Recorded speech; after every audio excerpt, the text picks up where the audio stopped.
creo que aquí estás hasta más joven, menos joven, estás ahí. Si estoy menos joven, sería muy raro.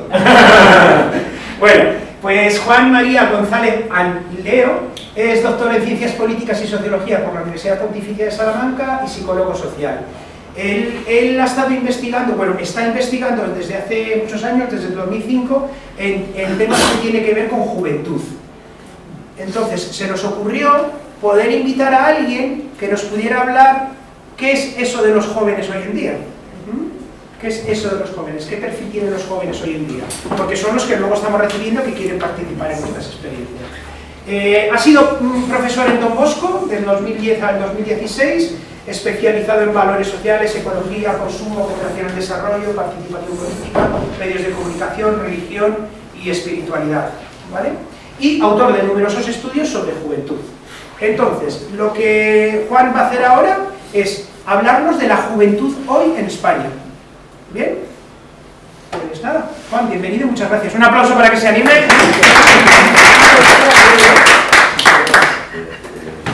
Bien, buenos días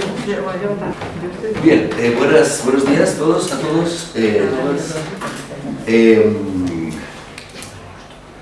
Cuando vi dónde estaba esto, que no lo sabía exactamente, dije, como llegué tarde, es para matarme, porque estuve 12 años en el Colegio del Pilar, justo aquí al lado, por lo cual dije, de verdad, como llegué tarde es para matarme. He llegado 5 minutos antes, como siempre, a clase. Bien, me ha dado la sensación de estar viniendo a clase, no sé, una cosa muy curiosa.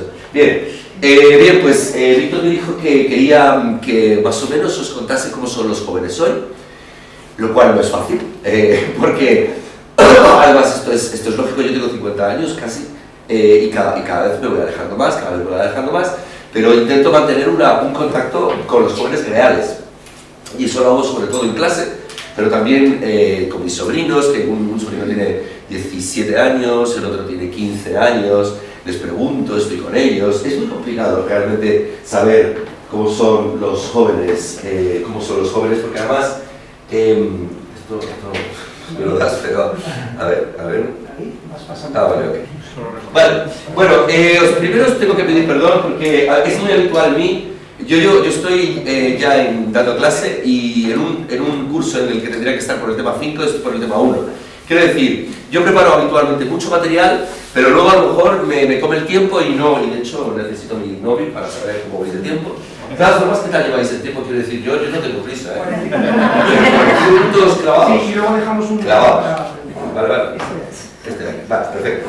Bien, pues entonces vamos a empezar por un tópico, digo yo, que es el tópico de que la juventud está en crisis, que es algo que se lleva oyendo, bueno, esto lo habréis oído alguna vez, ya en la República de Platón, Sócrates dice que menudos jóvenes, que los jóvenes no tienen valores, que los jóvenes no sé qué.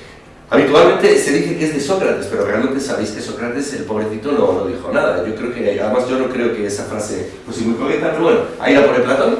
Entonces, estamos en una juventud permanentemente en crisis, pero que me gustaría aproximarme al concepto de juventud y a lo que son los jóvenes hoy en día a través de, o a partir del concepto de crisis. Vamos a ver, en primer lugar, si hay una crisis por parte de los jóvenes, podríamos decir, si es que la hubiese, podríamos decir en primer lugar que se debe a una serie de factores que me parecen fundamentales para conocerles. En primer lugar, si realmente los jóvenes tienen una crisis de valores, los responsables, como en casi todo lo que son los jóvenes, somos nosotros, porque les hemos dado una apatía ideológica o de las grandes ideologías. Daros cuenta me leí hace poco un libro donde decía que el siglo XX era el siglo de las grandes descalabros ideológicos. El nazismo, que ahora nos parece una burrada, fue realmente una gran ideología que intentaba cambiar el mundo, cambiar Alemania, etcétera. Un momento, pero bueno, igual, arriba. El comunismo, luego la generación del 68, de la que tengo un libro, ¿de acuerdo? Porque soy un enamorado de la generación del 68, también fue un fracaso, ¿de acuerdo? Los que estuvieron en las calles en París, en la Sorbona, en Londres, en Madrid, incluso tal, ahora están en los grandes bancos y las grandes corporaciones.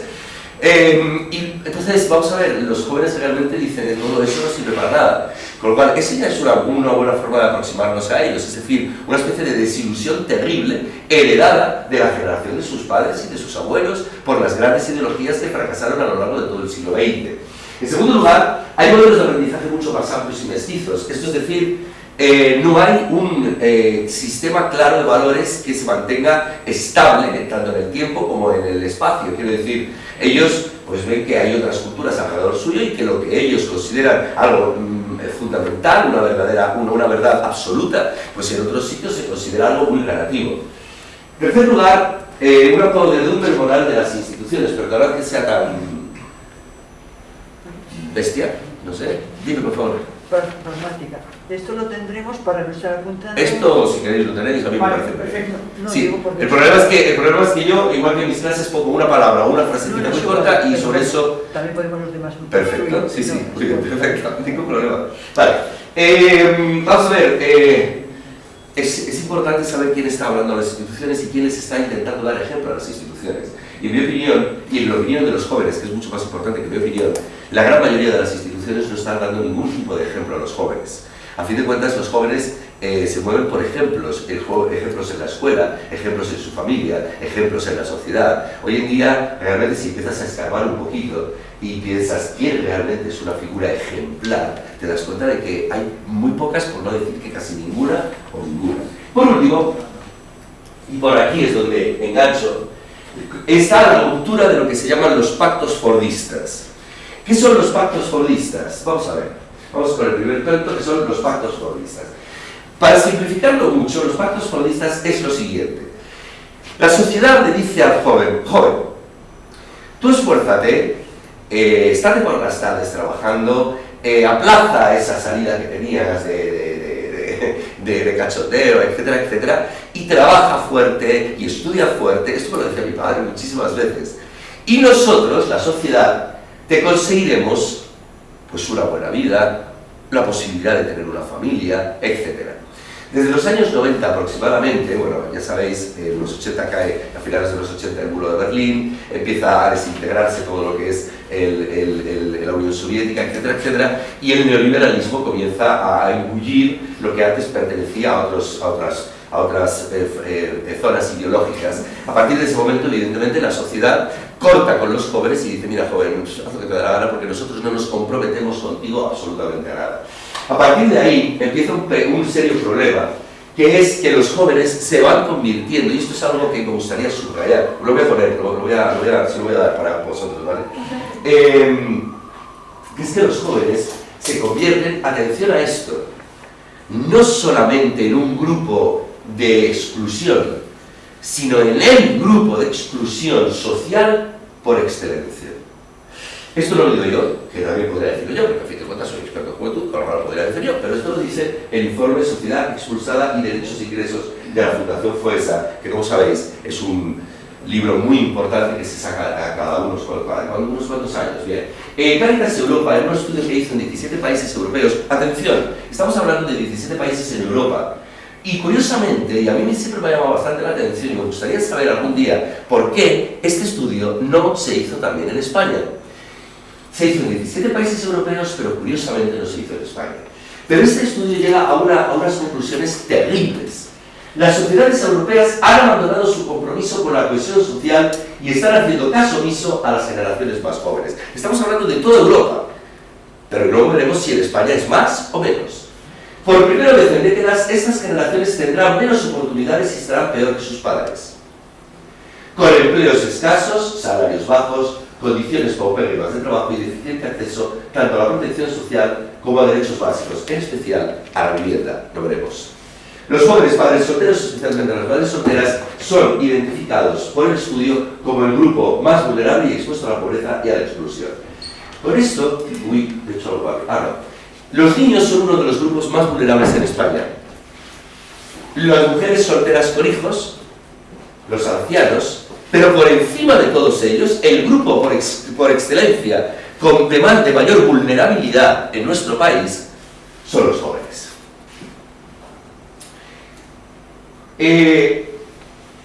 Aguado y Castaño, que son dos colegas de la Complutense, tienen una frase que dijeron en un estudio, en una entrevista en El País. Educamos a nuestros hijos para Disney y cuando llegan a la vida real se encuentran con The Walking Dead. Puede producir risa esta frase, pero realmente le tiene que producir amor. Es decir, preparamos una sociedad y una llegada a la vida adulta absolutamente terrorífica para los jóvenes. Y esto hay que tenerlo muy en cuenta porque sin esto no se entiende nada de los jóvenes hoy en día, ¿vale? Bueno, por cierto, no quiero hacer publicidad de mi libro, pero el primer capítulo de mi libro, Generación Selfie, aborda todo este tema muy en profundidad.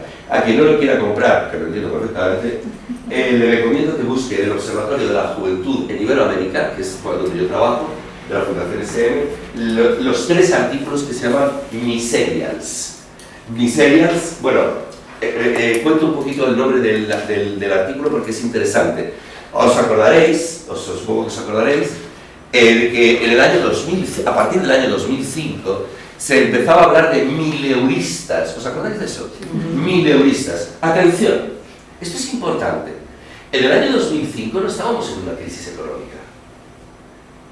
Estábamos en una burbuja económica que en teoría todo el mundo era muy rico en este país. Y sin embargo, en ese mismo año de prosperidad económica, se acuña el término mileuristas para los jóvenes. Era un término despectivo de tú vas a ganar una miseria, en un momento de crecimiento económico, no en un momento de crisis, que eso es lo interesante, porque básicamente los jóvenes se han ido comiendo crisis tras crisis y se comen todas las crisis. De hecho, tengo pensado escribir un libro, porque nadie ha utilizado esto es un término que acuñé yo, porque es de miseria, en vez de mileurismo, es miseurismo, porque hoy en día muchos jóvenes se le ven colocando en los dientes para poder cobrar 1.000 euros. Cuando además un apartamento cuesta 800 o 900 euros, o sea, cuesta el alquiler 800 o 900 euros. Luego lo veremos, ¿de acuerdo? No hay prisa. Pero la cuestión es, desde los años 80, y eso es lo que analizo en mi libro de Generación Selfie, los jóvenes básicamente han sido los que se han comido todas las crisis. De hecho, es que no se habla de la generación perdida, de tal cual, de tal. Todas las generaciones han sido perdidas. Por eso estoy hablando de miserias y de mileuristas en el año 2005. No era un año de crisis económica, era un año de bonanza económica. Y aún así, los jóvenes eran un grupo vulnerable socialmente. ¿Vale? Bien. Vamos a ver paso por paso. Vamos a ver todo esto que he dicho. No he visto caras escépticas, pero si las hubiese visto, le diría, mira, ahora vamos a verlo paso por paso. Mira, el año pasado estaba yo escribiendo un capítulo de un libro, y yo vivo en casa de mi madre, porque mi madre es bastante mayor y me quedaba a vivir con ella. Entonces yo trabajo en la sala, entonces mi madre, no sé por qué razón, parece ser que le interesan muchísimo a las Olimpiadas, y entonces estuvo viendo las Olimpiadas todo el verano. Con lo cual me dije, ¿y si yo hago esto mismo de las Olimpiadas en el marco de la OCDE o en el marco de la Unión Europea con el trabajo juvenil? ¿Qué pasaría? ¿Qué medallero se llevarían nuestros jóvenes? Para juvenil, oro. 39,5 sobre Grecia 34, ¿vale? Trabajos indecentes, esto es un término que se acuña en un informe italiano, que son básicamente trabajos que, bueno, vamos a ver, tú has estudiado ingeniería y básicamente estás sirviendo café, ¿vale?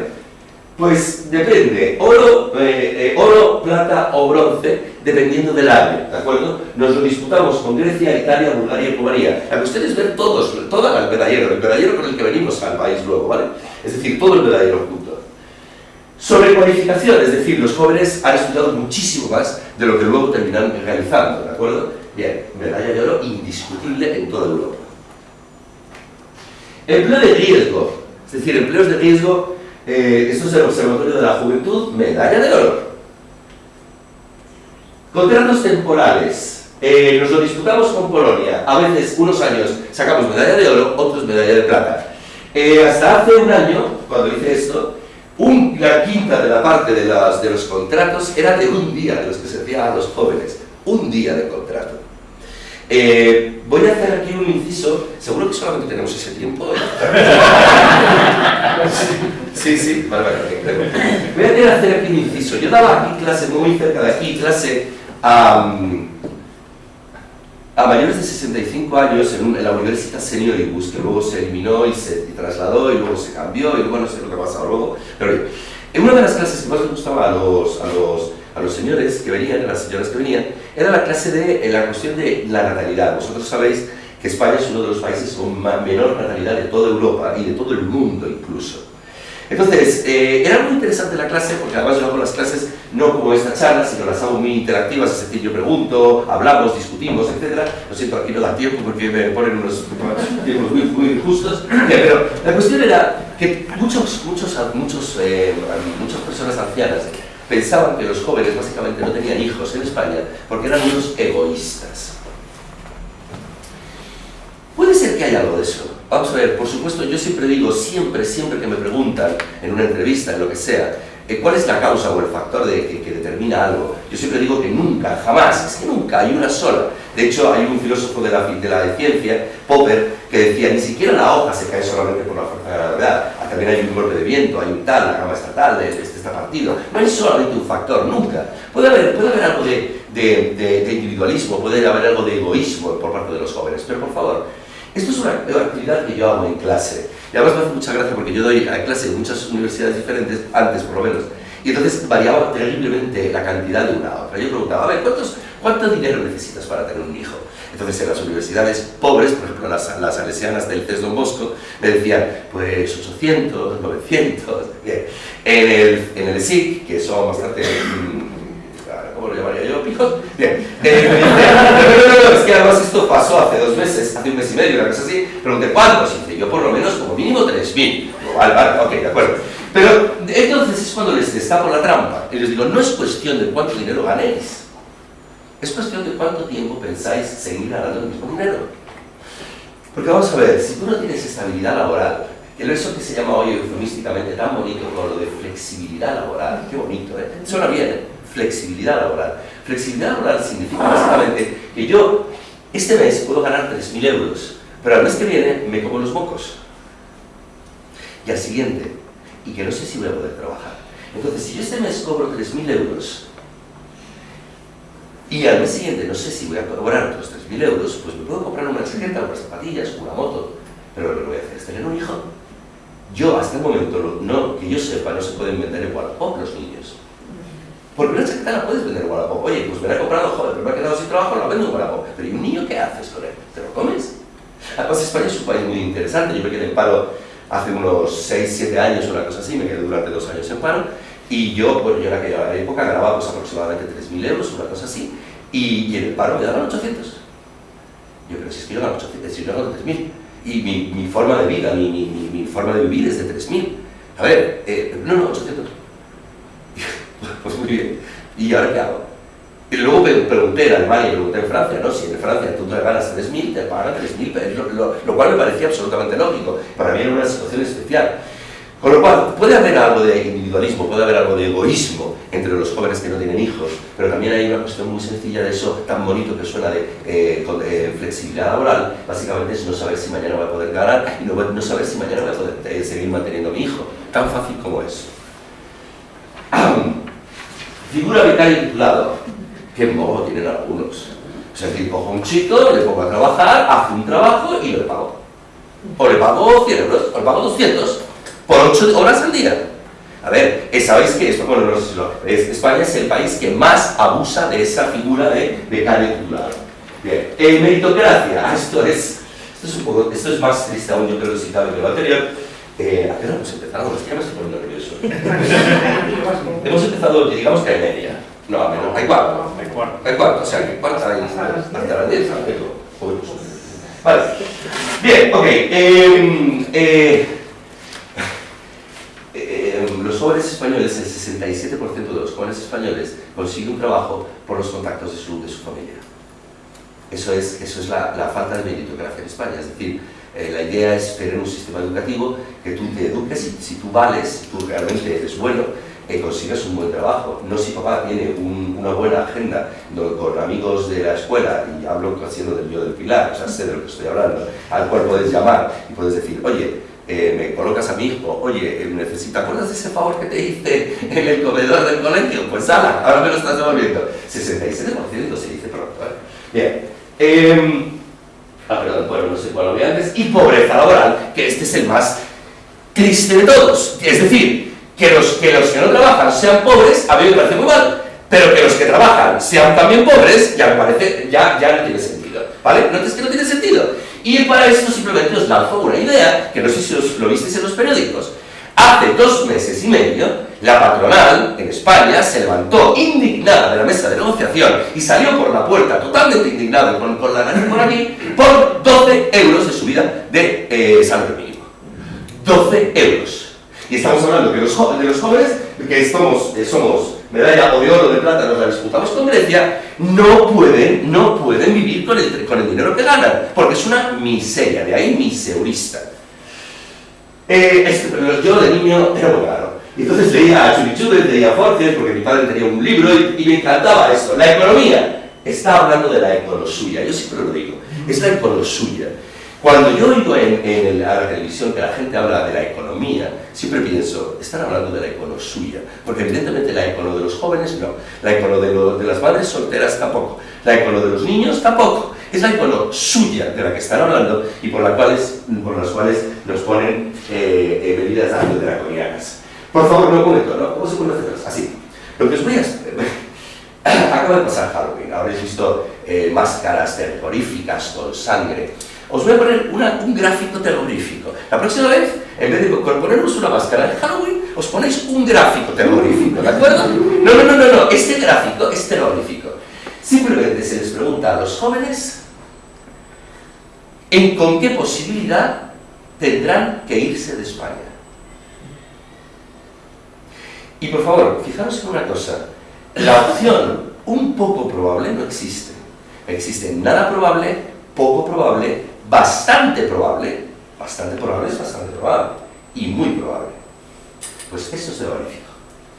Más del 51%, más de la mitad de los jóvenes en España ven o bastante probable o muy probable tenerse que ir de España para tener una vida digna. ¿A qué acojona? Porque si además, con la poca natalidad que tenemos en nuestro país, se nos van la gente que puede tener hijos, ¿qué va a pasar con este país en unos cuantos años? Es muy curioso que no se esté hablando de política todo el día de esto. Los jóvenes no encuentran su futuro en este país, y más del 51%. Este es, por cierto, nuestro último informe de Jóvenes Españoles 2021 del Observatorio de la Juventud, ¿vale? Bien. ¿Y qué tal si nos independizamos? Mirad, se habla mucho, y es que además, no, es que yo estoy muy cansado de escuchar hablar siempre mal de los jóvenes, la generación de cristal, los jóvenes no saben, los jóvenes tal, los jóvenes cual, los jóvenes viven en el hotel mamá, con sábanas limpias. Vamos a ver, tiene su gracia, ¿de acuerdo? Con sábanas limpias, 3 comidas, cariño y postres. Bueno, de acuerdo, tiene su gracia. Hasta que te das cuenta de que el Banco Central recomienda, la recomendación del Banco Central para invertir de todo el dinero que ganas en un piso alquilado, o comprado, da igual, pero alquilado, es el 30%. Y cuando te das cuenta de que los jóvenes de 16 a 29 años tendrían que gastar el 60, es decir, el doble para poder independizarse de sus padres, y que los jóvenes de 16 a 24 tendrían que gastar el 80% de su salario. Y ahí es cuando te preguntas, realmente, ¿qué diablos está pasando en este país? Porque es que no es una cuestión de que ganen poco tampoco, es una cuestión de que en Suiza, yo desde niño, mi padre me llevaba muchísimo a Suiza, no con carteras debajo del brazo, sino simplemente por admiración a las montañas, a los árboles. Yo soy un enamorado de Suiza.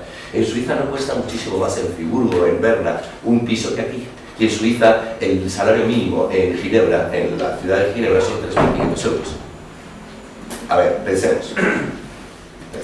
Los jóvenes saben que si se van a vivir solos, caen en la miseria, y de nuevo estamos otra vez en el camino de miseria, ¿vale? Y es una solución política. Este chiste gráfico me gustó en su momento. Después de tanto anunciarlo, España se rompe. Se veía venir, usted yo veo a un joven, y aquí están todas las instituciones, el gobierno, la oposición, la justicia, los medios, el secretario, la monarquía, la iglesia, etc. Por fin España se rompe, sí. Los jóvenes se sienten totalmente excluidos del sistema institucional español. De hecho, esto es tremendo, esto yo lo comparo con el, a ver si consigo decirlo bien porque es un trabajo, con el sueño de Nabucodonosor, sí, sale bien. Es decir, son instituciones increíbles, son instituciones con grandes coches, con grandes edificios, con grandes ceremonias, etcétera, etcétera, pero que luego no tienen la confianza de los más jóvenes, es decir, con los pies de barro. ¿Os acordáis del sueño de Nabucodonosor, ¿no? Es decir, los pies, que es la confianza de la gente, es de barro. Los jóvenes saben que no les preocupa eso. Y yo he dicho muchas veces en charlas y en entrevistas que si hoy en día, y esto lo he lanzado delante de 7 obispos, uno de ellos dormido con mi voz, eso es increíble, se durmió, más o menos de donde estás tú, se consiguió dormir con mi voz. Me parece increíble, pero bueno. Si una institución hoy en día en España quiere realmente conectar con los jóvenes, solamente tiene que hacer una cosa: extender la mano y decir, estamos contigo. Nosotros vamos a luchar por ti, contigo y por ti. Porque prácticamente ninguna institución lucha por los jóvenes hoy aquí. Ninguna. Por eso ellos se sienten totalmente dados de lado, ¿vale? Los políticos anteponen los intereses de las multinacionales. Estos jóvenes españoles de 2021, bancos, pero lleva siendo así desde hace ya varias jornadas de entrevistas, grupos de presión a los intereses de los ciudadanos. 71% de los jóvenes piensa así. Los políticos tienen en cuenta las ideas e inquietudes de los jóvenes, un 11%. Ahora acabamos de sacar un informe que os lo podéis descargar, son todos gratis, casi todos gratis, hay uno que está encallado, no sé por qué, pero bueno, ahí está. Pero acabamos de sacar Jóvenes en Iberoamérica. En Jóvenes en Iberoamérica comparamos España con 9 países iberoamericanos. ¿Sabéis que los jóvenes en Colombia, en Brasil, en México, en Chile, en Argentina, tienen una proporción más alta, porque hemos utilizado las mismas preguntas, tienen una proporción más alta que los jóvenes españoles en esta pregunta? Dicho de otra forma, me hace gracia cuando decimos, esas democracias, esas pseudodemocracias, esas no sé qué, pero sí se sienten más escuchados por sus políticos que los nuestros. Bien, valores. Y este creo que es un tema bastante importante. De hecho, si nos quedásemos, que no vamos a quedarnos en este tema, sería suficiente, pero quiero ver 2 temas más y ya hemos terminado. Vamos a ver, ¿cuál es el núcleo duro? Porque me comentaste que muchas veces no se entendían ciertos comportamientos, que era un poco extraño. Eso se localiza en el núcleo duro de valores de los jóvenes. ¿Cuál es el núcleo duro de valores de los jóvenes? Esto es complejo, pero yo más o menos lo veo así. En primer lugar, la libertad. Pero además la libertad hasta puntos un poco ya de TOC. Es decir, en el joven español la libertad ya llega a ser un TOC. Trastorno de obsesivo compulsivo, vamos. Quiero decir, ellos mismos, es que la cosa llega a tal punto que cuando se les pregunta qué nivel de libertad tenéis, 1/3 dicen más libertad de la que deberíamos. Ahora bien, cuidado, porque los sociólogos parecemos tontos, pero a veces con los ojos. No les preguntamos por ellos, les preguntamos por los jóvenes. Cuidado, estas matices en sociología son muy importantes. Ellos dicen no que ellos tienen más libertad de la que deberían, sino que, en su opinión, los jóvenes, su generación, tienen más libertad de la que deberían. ¿Por qué es tan obsesiva la cuestión de la libertad en la vida de los jóvenes? En mi opinión hay diferentes, primero porque es uno de los valores centrales de nuestra cultura, podéis llamarlo como queráis, poshumanista, por lo que sea, por lo que os dé la gana. Pero en segundo lugar, por la falta de autonomía. A lo mejor a alguien, no creo ya, porque ya hace mucho tiempo, pero le suena el nombre de mi padre. Mi padre fue el que me pasó el testigo de ser experto en juventud. De hecho, fueron nuestras larguísimas conversaciones, por ejemplo, por las montañas en Suiza, donde empezó a interesar el tema de la juventud, porque me hablaba y yo me fascinaba. Mi padre y yo escribimos, creo que es una de las experiencias más bonitas que tengo en mi vida, escribimos un libro juntos, que además fue muy divertida la división de temas, porque él dijo, a ver, todo de lo que yo sé, yo ya sé, me lo quedo yo. De lo que yo no sé, te lo quedas tú. Y dije, vale. Y me quedé con la parte del cuerpo, la parte de los piercings, de los tatuajes, etcétera, etcétera. Y estuve leyendo mucho, y encontré algo que me pareció fascinante. Hoy en día, muy pocos jóvenes no tienen piercing. No tienen o piercing o tatuaje o alguna cosa de esas. Es decir, es muy extraño encontrar un joven. Mirad, no hace falta irnos al siglo XVI, podemos irnos a mi madre. Si tú le hablas, bueno, yo tengo un tatuaje, ¿de acuerdo? Tengo un tatuaje aquí, y le dije a mi madre, mamá, me voy a hacer un tatuaje. Eso es de marineros y de delincuentes. De marineros, fijaros, marineros y delincuentes, Bueno, pues, yo dije, bueno, mamá, pues ser un marinero, ser un delincuente, no estoy muy seguro, pero yo quiero hacer un tatuaje. Bien, hoy los jóvenes, si tú preguntas en clases, a ver, ¿cuántos de vosotros tenéis un tatuaje, prácticamente todos levantan, o si no un piercing, o si no alguna cosa parecida. Yo fui el que me dediqué, porque mi padre no tenía ni idea de tatuajes, con lo cual dije, todo esto es para mí. Entonces empecé a investigar y aquí es donde quiero llegar. Encontré un estudio súper bonito, antropológico, de antropología social, sobre el significado de los tatuajes que me fascinó.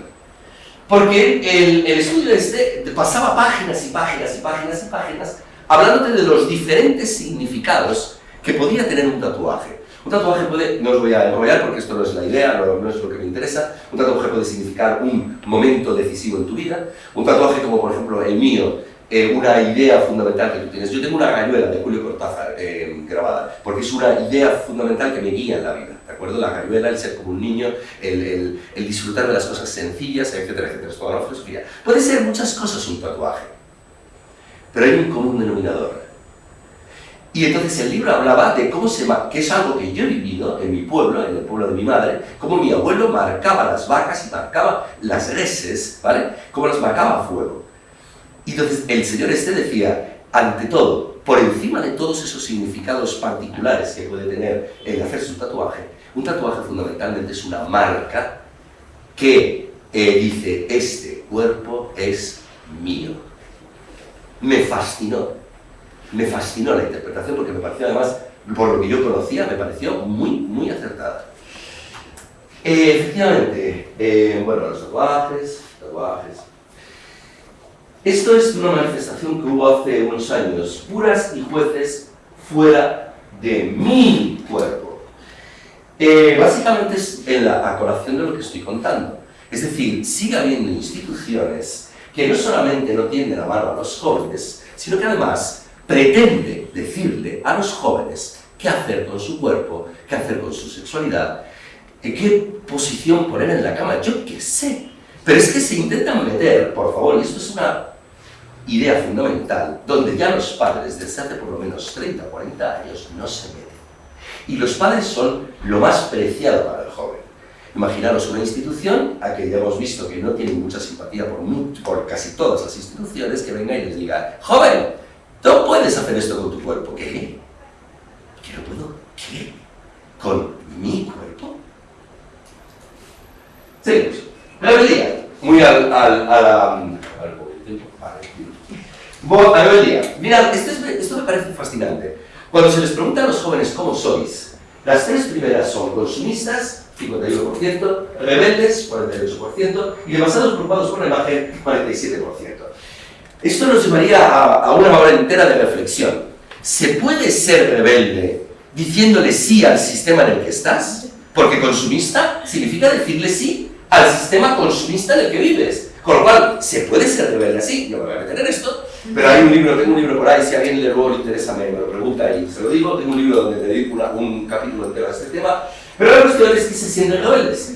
Pero, ¿qué tipo de rebeldía?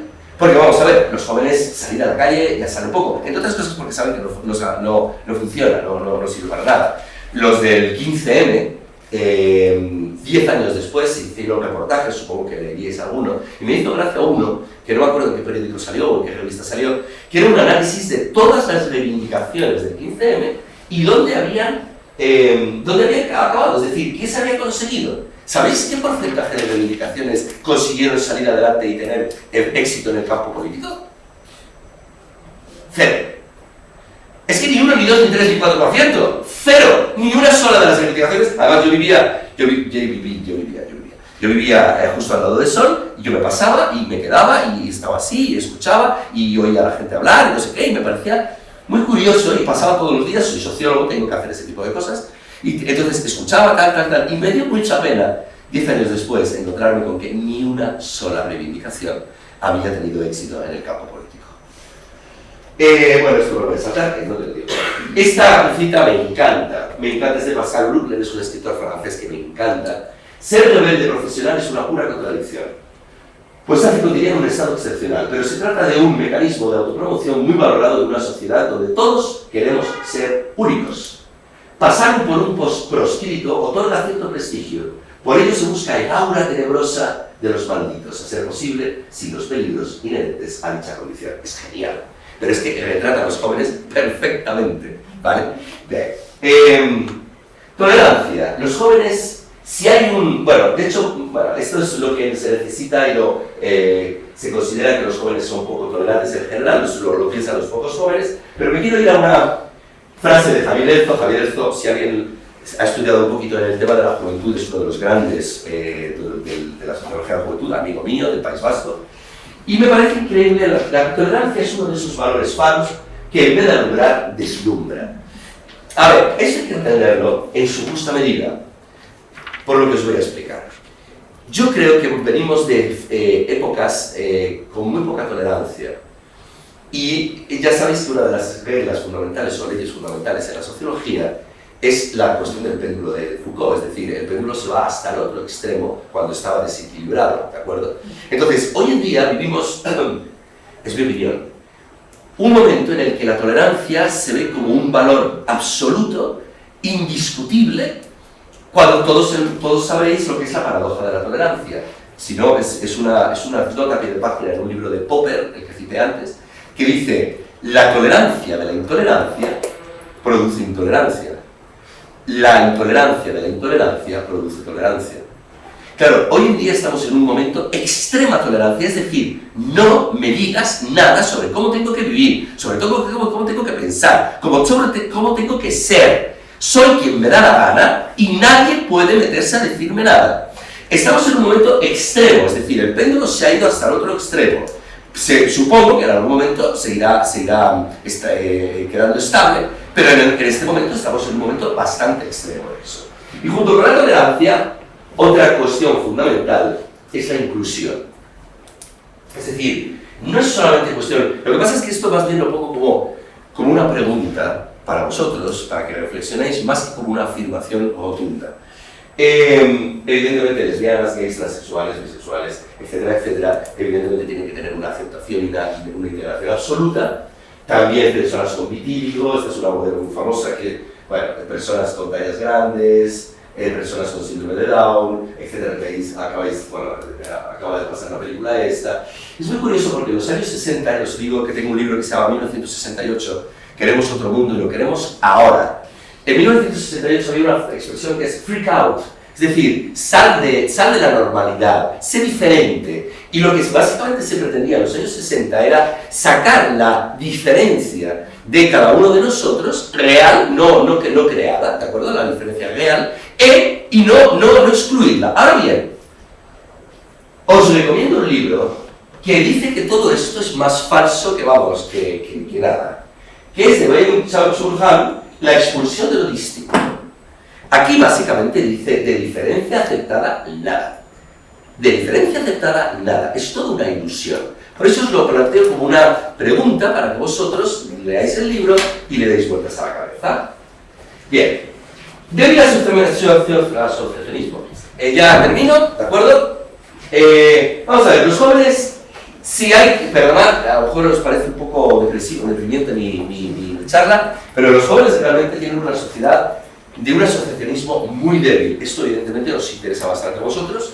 Es decir, yo lo he llamado en alguna conferencia, en Málaga creo que fue, lo llamé una zombificación social. ¿Por qué? Porque los sociólogos hablamos de tejido social. El tejido social son individuos, células, que están muy bien conectadas unas con otras de tal forma que yo me puedo mover, yo puedo rechazar un movimiento hacia mí, yo puedo saltar, yo puedo correr, yo puedo moverme. Los zombies básicamente son tejidos sociales de descomposición y por eso andan así, ¿de acuerdo? Porque básicamente, básicamente no tienen el tejido social para poder moverse de forma flexible.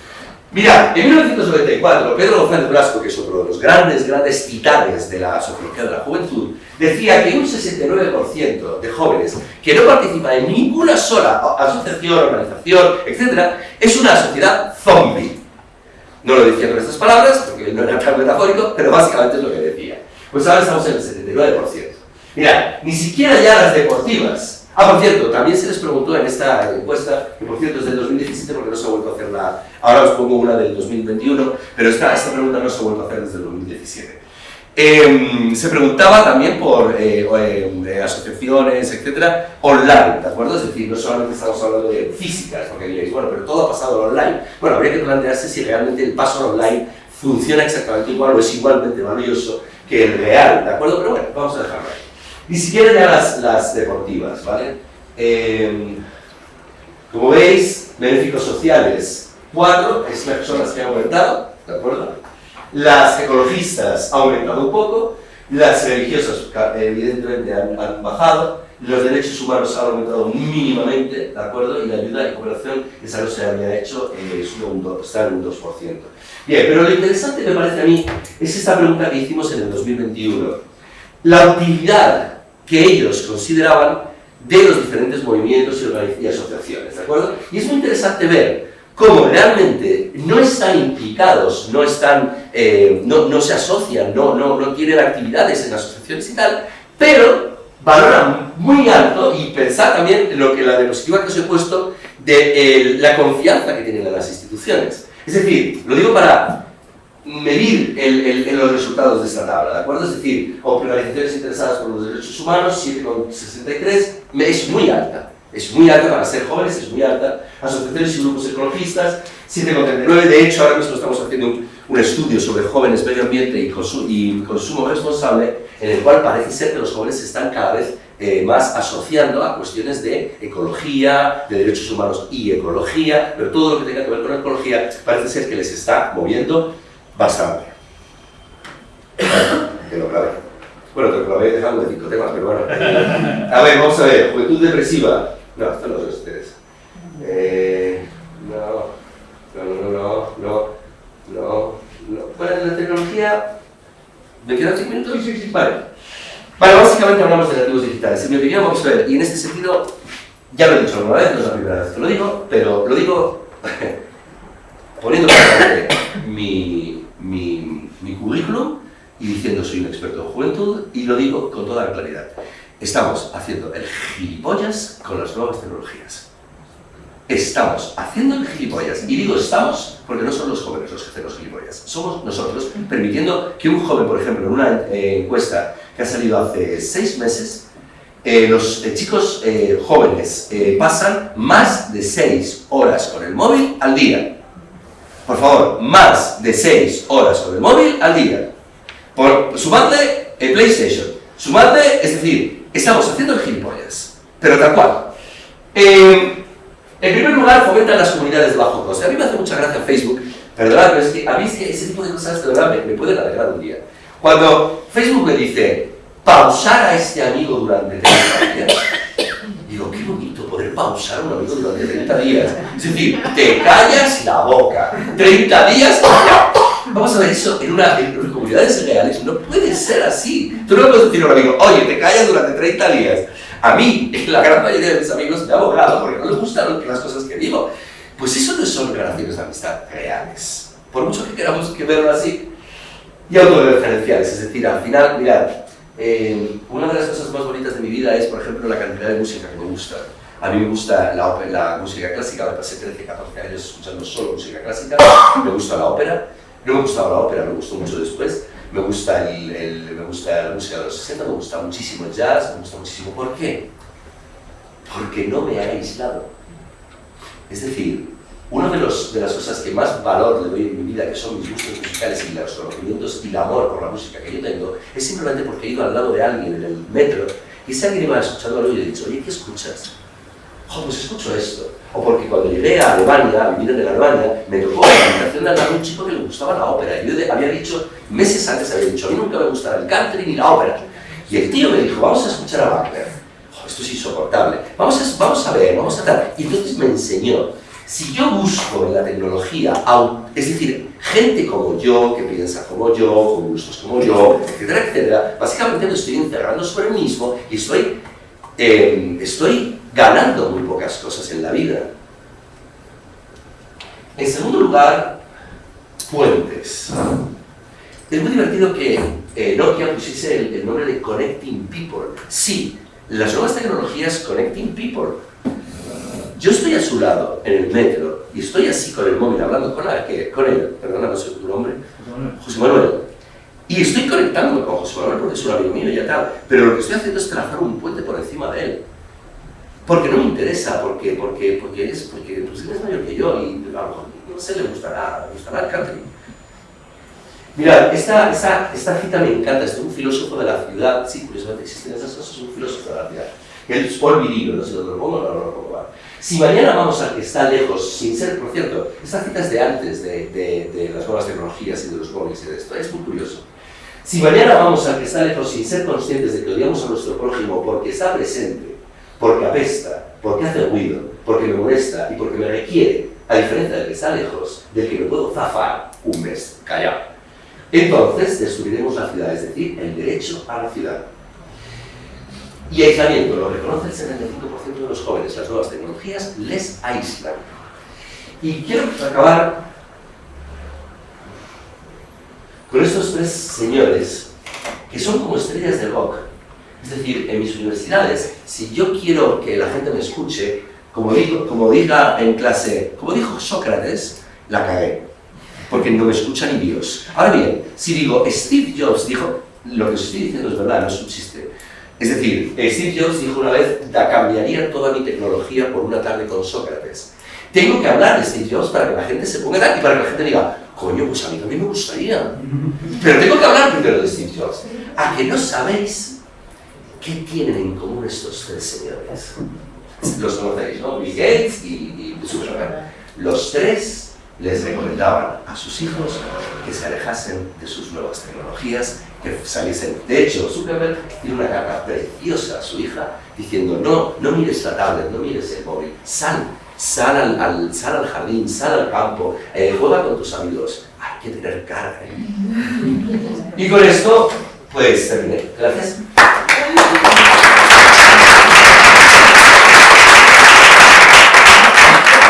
Bueno, tenemos un rato para poder conversar, para poder preguntar, para poder opinar. ¿Quién se anima? Ponme la última música, que es mi Instagram y mi Facebook, por si alguien... Yo suelo colgar mis cosas y todo eso, si alguien quiere... No le hago mucho caso, pero bueno, ahí está. ¿Quién se anima? ¿Alguna pregunta? Yo tengo una pregunta, sensación, un poco como pesimista, ¿sabes? Y a la vez como dolor aclarar una juventud que no somos capaces y que tienen razón. O sea, yo veo que por lo que has dicho, bueno, también yo lo que soy, voy a profana, ¿no? Que es cierto que se nos escapan muchas cosas, que no estamos cerca, no siempre es falta de voluntad, sino de no saber que nos puede a nosotros, que nos aleja, cuando veo que tiene mucha razón. Sí, pero es que tampoco hacemos mucho por acercarnos, quiero decir, no es que se nos escapen, es que tampoco hacemos mucho por estar ahí. Vamos a ver, yo una pregunta que hago muchas veces a la gente en las charlas y todo esto, y la hago ahora, es ¿quién de vosotros alguna vez ha visto un vídeo del Rubius? Con su hijo, con su sobrino, ¿quién? ¿Una persona? ¿Dos personas? ¿Tres? Bueno, ya hay 4, 5, vale, ok, acuerdo. Habitualmente le dices, y además son las nuevas niñeras, es decir, quédate con el... Mira, en el aeropuerto yo, por razones personales, los últimos meses he estado saliendo mucho en el aeropuerto. Es muy triste ver a un padre que está mirando el móvil con el niño pequeño, pero te estoy hablando de un niño de 3 años, de 4 años, también con el móvil así enganchado, con la tablet así puesta, pero es que es una forma que utilizamos para que no nos moleste. Con lo cual, lo he dicho antes, los que estamos haciendo tontos somos nosotros, no son ellos. Ellos también, ellos vamos a ver, pero es que ellos hacen lo que está ahí. Y si ahí están las nuevas tecnologías y además tal, pues lo hacen. Pero realmente somos nosotros los culpables de no acercarnos, de no ver un vídeo del Rubius con ellos, o no decir, oye, ¿qué te interesa? Cada vez que viene mi sobrino a mi casa, el de 18, porque el de 15 tengo menos contacto con él, pero yo le digo, a ver, mándame, y me está mandando constantemente cosas de TikTok. Yo, a ver, además de por ser experto en juventud, quiero ver lo que le interesa, quiero compartirlo con él, quiero hablarlo con él. Pero los adultos decimos, ole, ya está, ahora fuera. Ese es un fallo que estamos cometiendo enorme y que nos pasa la factura. Por cierto, sobre este tema, yo no suelo hablar de la juventud a muy largo plazo, pero si queréis ver lo que yo pienso de cómo será la juventud dentro de 20 o 30 años, tenéis que ver una película que se llama Ready Player One, de Steven Spielberg. ¿Alguien la ha visto? Pues eso, cuando la vi, yo la vi hace 3 semanas. Y cuando la vi obligada, es decir, me obligué a verla porque dije, voy a ver qué opina Steven Spielberg sobre cómo será la juventud. Dije, Dios mío, es exactamente lo que yo he oído. Es decir, chicos con cascos, absolutamente aislados del entorno, que están jugando y estando en el meta, que ya existe. Es que cuando sacó Steven Spielberg la película no existía meta, pero ya existe meta. Se están vendiendo terrenos de playa en Meta por $1 millón. Dicho de otra forma, es un mundo virtual a partir de avatares, etcétera, etcétera, que van a estar, y además ni siquiera van a utilizar los cascos, eso fue un error de Steven Spielberg, van a ser lentillas de grafeno. Es que vamos a ver, básicamente, yo dentro de 20 años, si es que estoy todavía por aquí, yo no voy a saber si mis alumnos van a estar conmigo o no, porque las lentillas mismas van a tener todo el móvil y toda la información y todo el mundo virtual. Con lo cual, si ya hoy en día es muy difícil ver si está mirando el móvil o no, si tiene una lentilla donde tiene absolutamente todo, yo no voy a saber si están ahí en clase o no. Aparte de que yo no sé si ya si mi clase, bueno, yo tendré que tener una lentilla y estarles explicando pues, las cosas en un mundo, no lo sé. Pero vamos, me fascinó esa película y es muy mala, por cierto, o sea, me parece bastante mala. O sea, no, mala de argumento malísimo. Vamos, ya, a ver, David y Goliat, o sea, el típico argumento malito, pero bueno.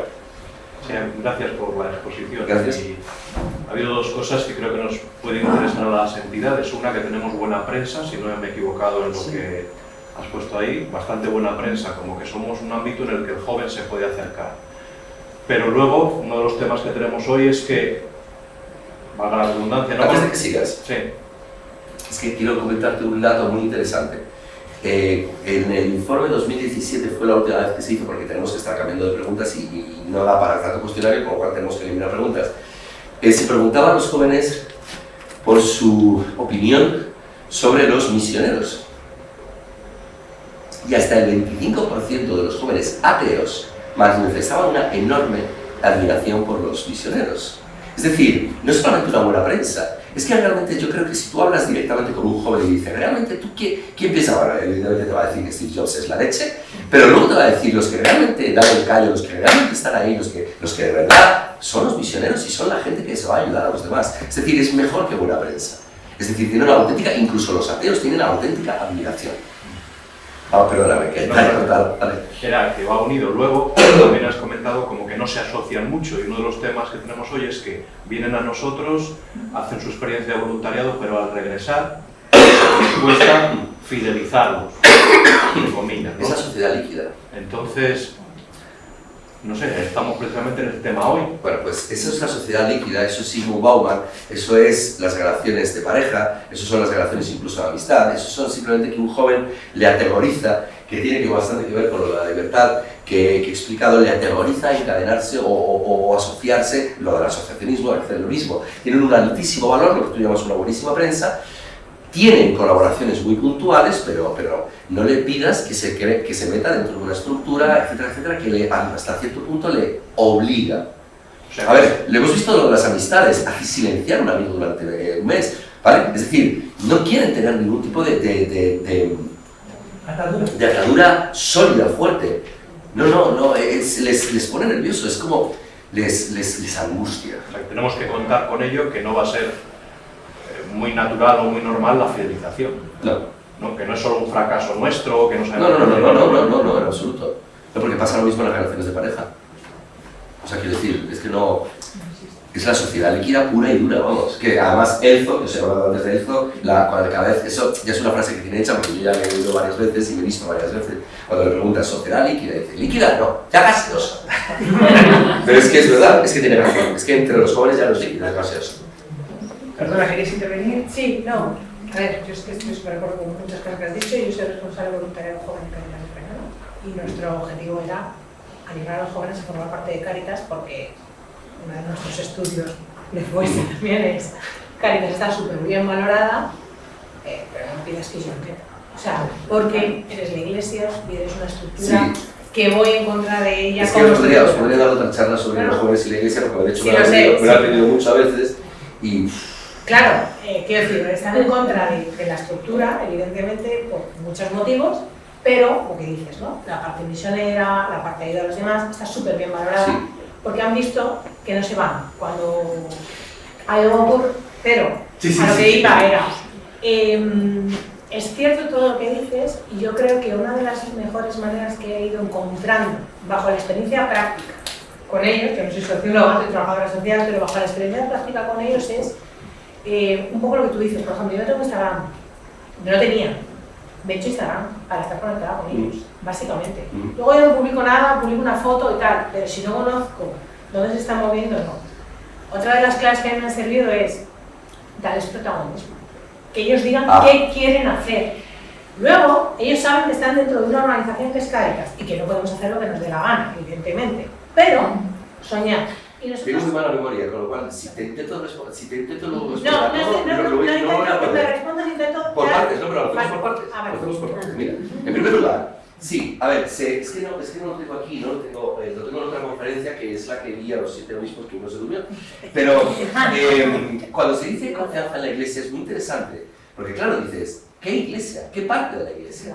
Y tengo una gráfica preciosa, si queréis la meto en luego te la paso, pero la meto en esta exposición, donde se ve qué partes de la Iglesia. Y cuando se habla de Cáritas, la confianza creo que es la tercera mayor de todas las instituciones españolas. Sí, sí.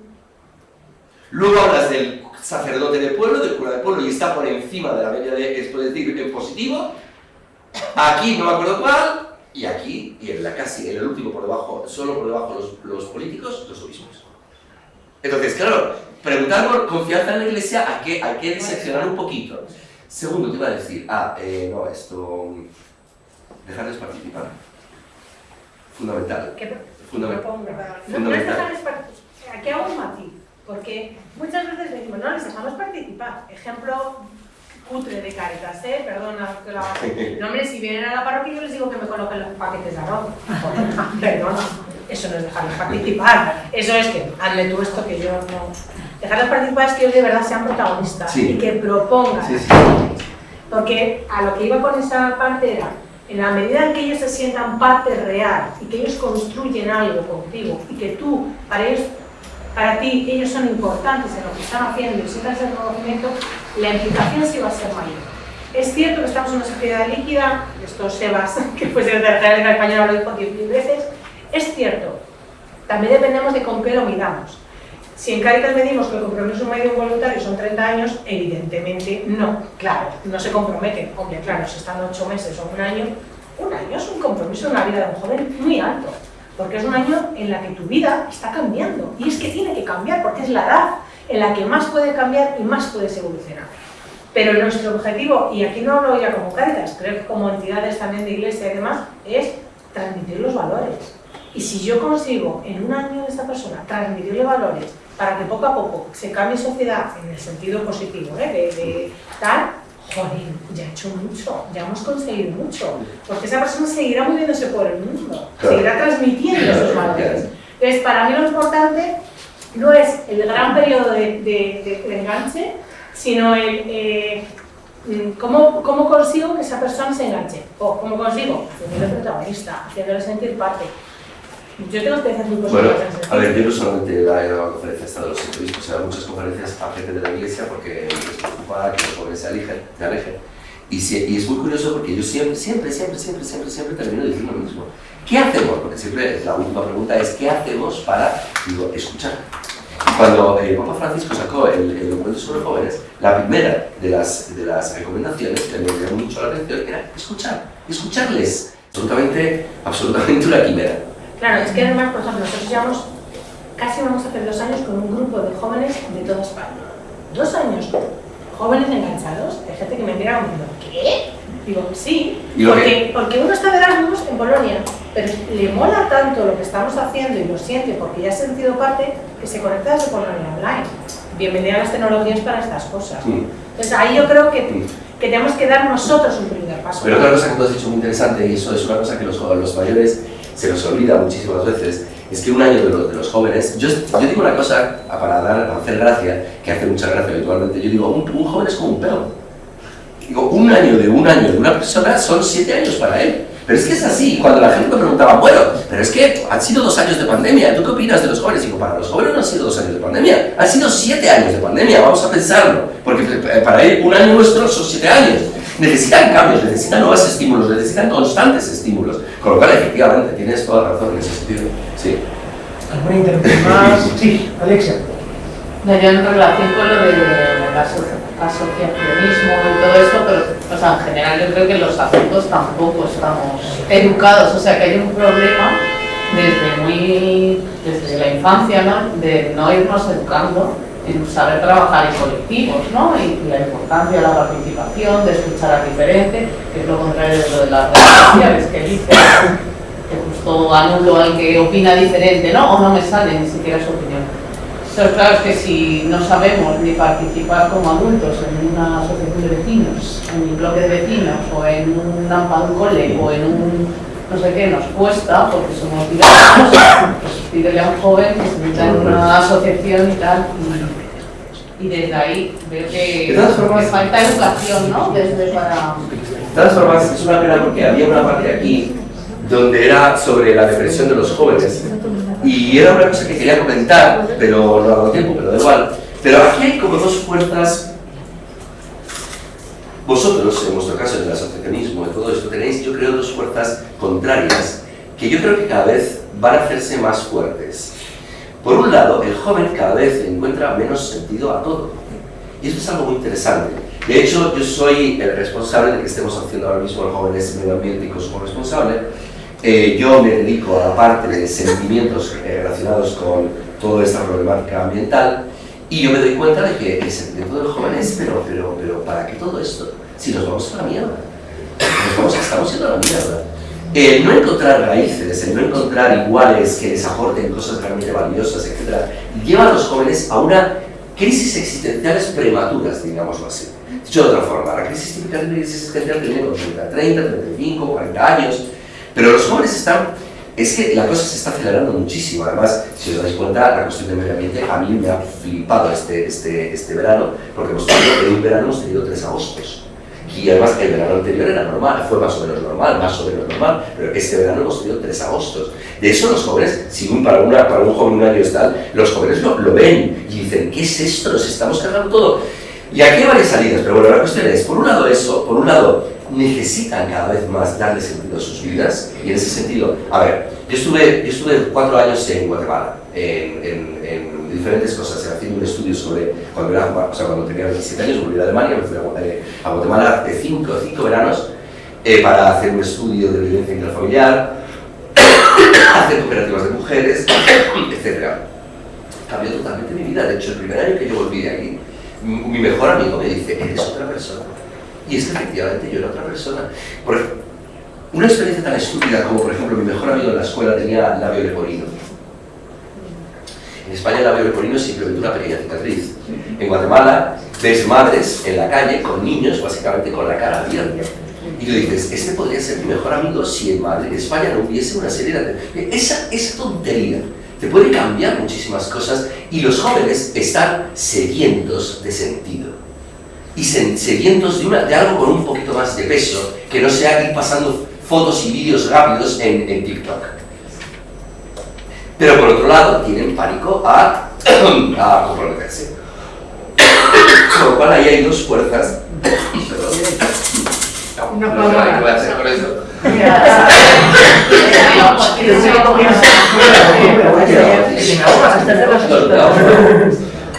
No, estoy saliendo de la...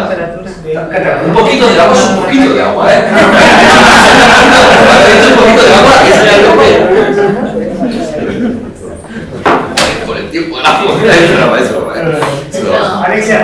O sea, que relacionado con eso lo que iba a decir, y que luego, como adultos también, en las instituciones les exigimos que pasen, o sea, no entendemos el proceso en el que están, o sea, el proceso que hemos tenido que pasar nosotros para vincularnos a una institución o para tal, y les pedimos cosas que a lo mejor a veces no tocan, no sé si me explico, ¿no? Como que les pedimos en una experiencia de voluntariado internacional, por ejemplo, una maduración a lo mejor, o no entendemos esos procesos y tal, que tú has ido aprendiendo, pero a lo largo de muchas... Mira, yo soy... A ver, esto es mi opinión. Por supuesto, como todo lo que digo, casi todo lo que he dicho, lo que no sean datos, es mi opinión, incluso los datos los he elegido yo. Pero yo estoy totalmente en desacuerdo con darles a los niños literatura para niños. Yo empecé con Sherlock Holmes y con Agatha Christie con 8 o 9 años, pero eso no es lo que quería notar. Lo que quería notar es, vamos a ver, a un niño que puede saltar esto, tú no le pones esto, tú le pones esto para que se esfuerce y salte más.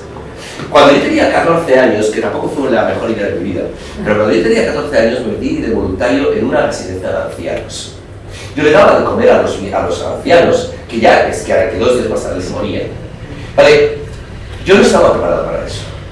De hecho, me dejó una obsesión con la enfermedad, la vejez, etcétera, que se llama excesiva, ¿de acuerdo?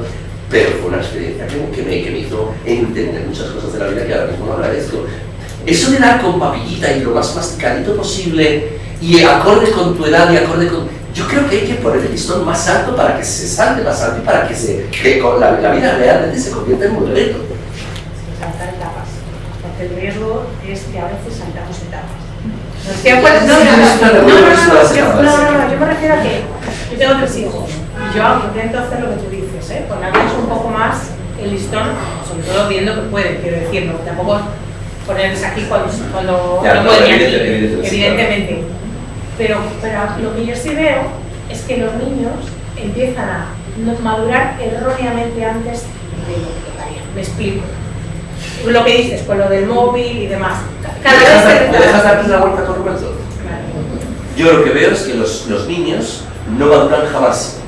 Porque, de hecho hay un estudio de la Universidad de Leeds, y ahora vamos a mirar a los señores, que dice que la adolescencia hoy en día dura hasta los 23 años. Vale, entonces, sí, y a los 23 años les ves viendo películas de unos señores en mallas que vuelan y que le griten cosas con los ojos. A ver, por favor, a los 23 años. Es decir, de acuerdo, te compro el argumento, pero piensa también en lo contrario. No les damos los estímulos necesarios para que maduren de forma normal. A eso me refería erróneamente, porque no es una madurez, a eso me refiero erróneamente, a que hacen cosas antes, digamos, de lo que les tocaría por edad, como tener un móvil en la mano. Tener un móvil en la mano y entonces viven otra realidad que no es la que tienen que vivir. No sé si me explico. Voy por ahí. Ibas por el tema móvil. Venga, una última intervención por ahí. Sí, bueno, muchas gracias primero por la verdad que me ha gustado. Que yo te quiero decir 2 cosas. Bueno, un apunte primero que yo tengo 24 años y me llevo en un grupo de juvenil, de monitor y tal, y llevo mucho tiempo con ellos. Me fascina mucho el mundo juvenil. Uno de los apuntes que no sé si has apuntado, pero bueno, creo que hoy en día el sentido de pertenencia de los jóvenes está muy lejos. Hoy en día hay mucho individualismo, entonces no se sienten partícipes ni que pertenecen a nada en general. Pero que bueno, todo lo que has expuesto es verdad que es un poco pesimista, pero realista al final, o sea, la realidad. Hay una vertiente que me parece muy bonita, que justo después de la pandemia, que muchos, por lo menos, yo no solo en mi círculo, ¿no? Yo voy más en general, ¿no? Que el joven hoy en día se está dando cuenta de que tiene que parar, tiene que dar un sentido a su vida y sobre todo tiene que buscar por el bien común y la justicia social. Y eso en general, ateos, no ateos, da igual. O sea, que no va por religión, va más allá, va de yo en el mundo, cómo es mi forma de ser y estar en el mundo. Eso es un apunte que yo creo que es un mundo también desde en cuanto a lo religioso, como Hakuna y tal, donde me estoy metido, bueno, pues te das cuenta de que al final el joven, es verdad que necesitamos, nos hagan mucho caso, pero también el joven tiene que ser responsable, no culpabilizar siempre a los grandes, no nos están haciendo caso, también el joven tiene que echarse un poco hacia adelante y esto lo voy a mover yo, no tiene nadie me tiene que decir lo que tengo que hacer, porque yo, con mi juventud, porque al final la juventud es energía, o sea, al final tú de joven dices, me pongo en el mundo, haciendo que el mundo te come, pero bueno, por lo menos tienes esa energía. Eso es una apunte bueno, que voy a hacer y lo que falta, entre todos los que faltan valores y tal, creo que falta un poco el sentido de pertenencia, ¿no? Pero que se está poco a poco generando, sobre todo en la parte religiosa, que donde me muevo mucho yo, creo que hay mucho y muy bonita. Y luego, quiero hacerte una pregunta porque si tú cuando, por ejemplo, tienes mi edad, o yo lo sabes, tú estás aquí ahora, hace 30 años, ¿a ti alguien te vino a contar lo mismo que me has contado tú hoy? Hacer el mismo análisis. O sea, en el sentido de que siempre el joven es joven. A mi abuelo, mejor, mi padre le decía, tú, ¿qué haces? Me estás yendo a Mili, cuando estás tal.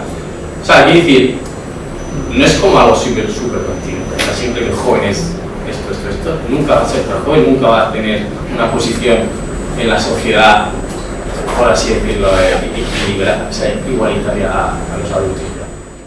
O sea, te pregunto a ti porque digo, hoy has hecho... ¿Me resumes la pregunta, por favor? Sí, he venido a hacer como 25 minutos de ese análisis que hemos hecho, a ti te lo hicieron cuando fuiste joven. O sea, sí, a ver, yo no soy un buen ejemplo porque yo tenía a mi padre que era experto en juventud también. Con lo cual, y he dicho al principio de la conferencia que en Suiza, me acuerdo perfectamente, andando por las montañas, me iba hablando sobre jóvenes, sobre mil cosas. Con lo cual, no soy un buen ejemplo. Soy un buen ejemplo, pero puede contestar a otra persona, quiero decir.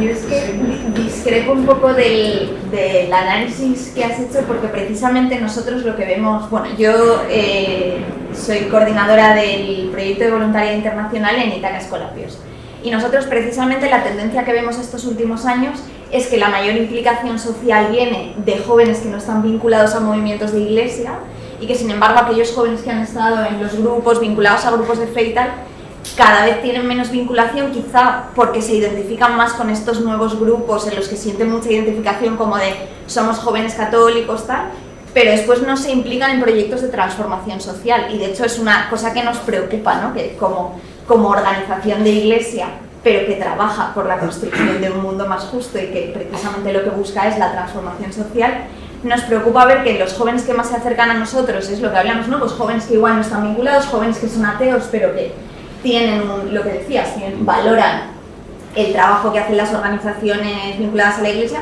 y sin embargo que esos jóvenes que han estado en nuestros grupos después no se vinculan porque lo que buscan es como grupos de iglesia en los que se siente muy mi fe, yo tal, pero es todo como muy individualista o muy trabajar solo el aspecto personal. La autorreferencia de la que hablamos antes. Sí. Y no eso, y no más el trabajo, la vinculación, la participación en grupo, la transformación de la sociedad. No sé. Bueno, Juan, ahora sí que creo que le podemos dar un gran aplauso para